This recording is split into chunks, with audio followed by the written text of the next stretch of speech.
welcome back. Now we're still here at the College of Engineering and we're talking to more student groups that are working on some amazing innovations. So now we're here with Amen and he's going to tell us about 3-4. Take it away. All right. Hello everybody, my name is Amen. Hey, Eamon, what about the movies here? Yeah, why don't we just burn it like the rest of things? Well, hey guys, you want to be careful with that kind of material. This stuff is actually really valuable. Valuable? Just trash. Look at that. Hey, wait a second. My instrument's made of plastic. Are you calling it trash? Wait, that's a great idea. Why is anyone doing this? Well, tell you guys the truth. We're the ones doing this.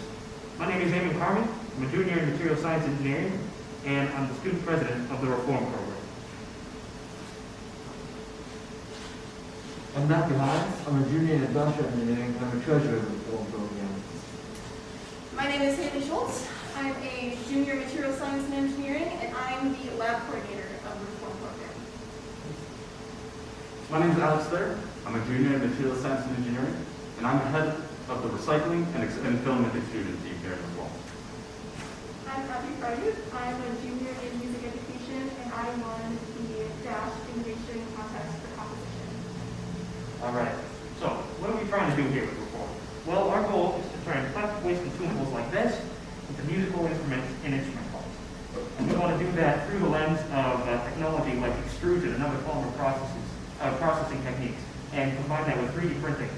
The goal of our program is to reduce waste, yes, but more importantly, we want to educate everybody here at Iowa State about what really all goes into recycling plastic. Why is it so difficult?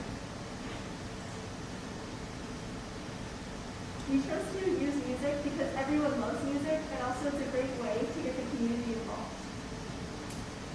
Music is a challenge. Creating a musical instrument is a functioning musical instrument is a challenge, but it's a challenge that can be seen, heard, and felt. If we can 3D print a musical instrument, we can 3D print anything. So just to give you a bit of an overview of our program, we've got to start with where we are now. Right now we're actively developing material science solutions that will work to help us get this recycling aspect of our program done.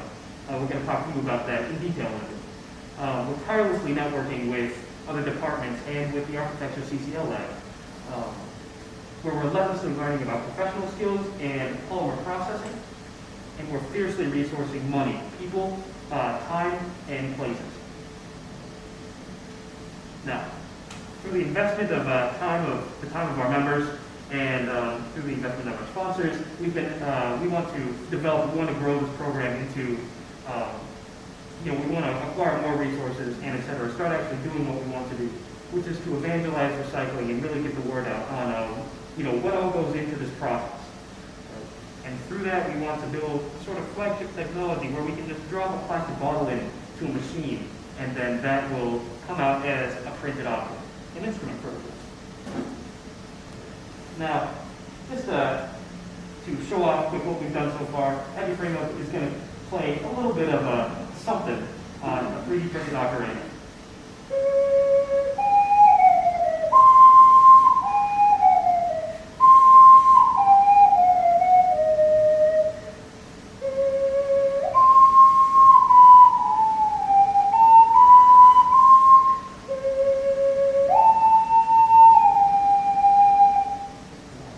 That up in just 5 minutes. That was beautiful. Thank you so much, Abby. All right. Now, I'm going to pass it over to Alex.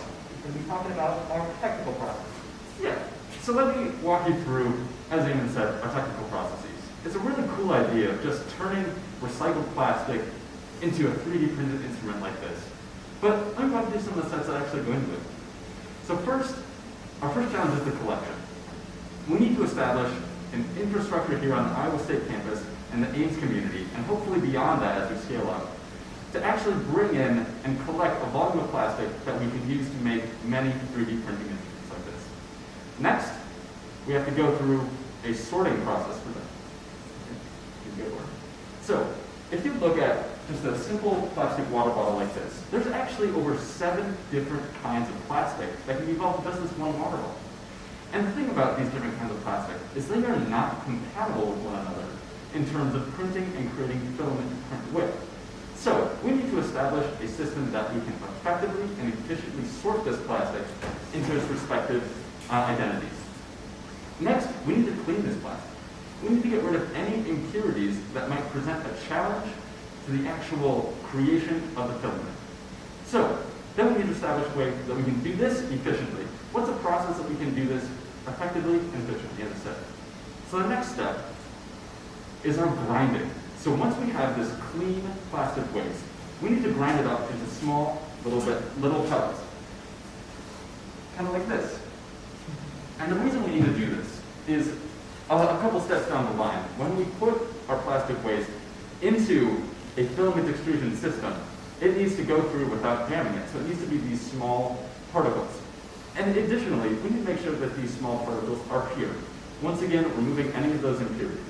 Now, an essential step that a lot of people before us have overlooked, and that's caused a failure, is omitting a drying step.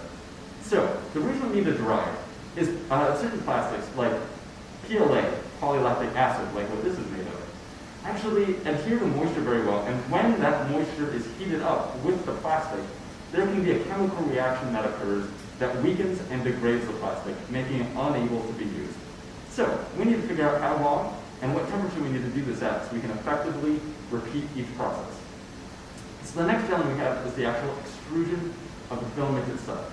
So this is turning these small ground particles, like this, into a round filament that you can put into a 3D printer. But this also comes with its own challenges, including what temperature we need to heat the extrusion system to. What screw speed? How fast do those particles need to go through the system? The feed rate, how quickly do we actually feed those granules into the system in order to create a consistent filament diameter of 1.75 millimeters, which is the industry standard for all 3D printers. Next is our spooling process, where we take that extruded filament and actually make it and wind it up into this spool. But it's not as simple as it sounds. There are certain factors like the cooling and the pull rate, which can significantly affect that filament diameter and make it unable to be printed with. So, once again, we want to create that smooth, uniform filament that we can then use to 3D print things like this. So that's our final step, is the printing. It's really exciting, and we're making a lot of progress with coordinating with the architecture department at their computation and construction laboratory, where we made this chess piece, and very recently, this 3D printed ocarina. Over the course of 6 weeks, we went from their 20% recycled plastic blend filament to 100% recycled PLA to successfully print both this chess piece and this musical instrument. And the reason that they were having so much trouble before, over the course of 2 years of work getting to that 20% recycled plastic, was simply because they didn't quite have that grasp of how different factors influence the polymer blends that we're talking about. So, over the course of 6 weeks, we made it happen. Great. So thank you all so much for presenting today. I know that we're winding down on time, so we will have to be able to provide this presentation elsewhere too, so that way everyone can have access to it. I want to ask you all 2 questions. Well, actually 1 question.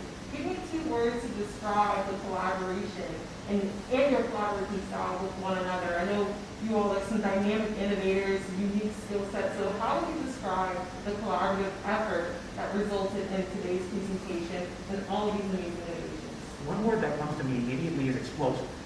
When we started getting together, I mean, the ideas just kept going and going and going. We were able to quickly develop what we have today, just because we have a lot of perspectives. Thank you so much. What about you? 1 word.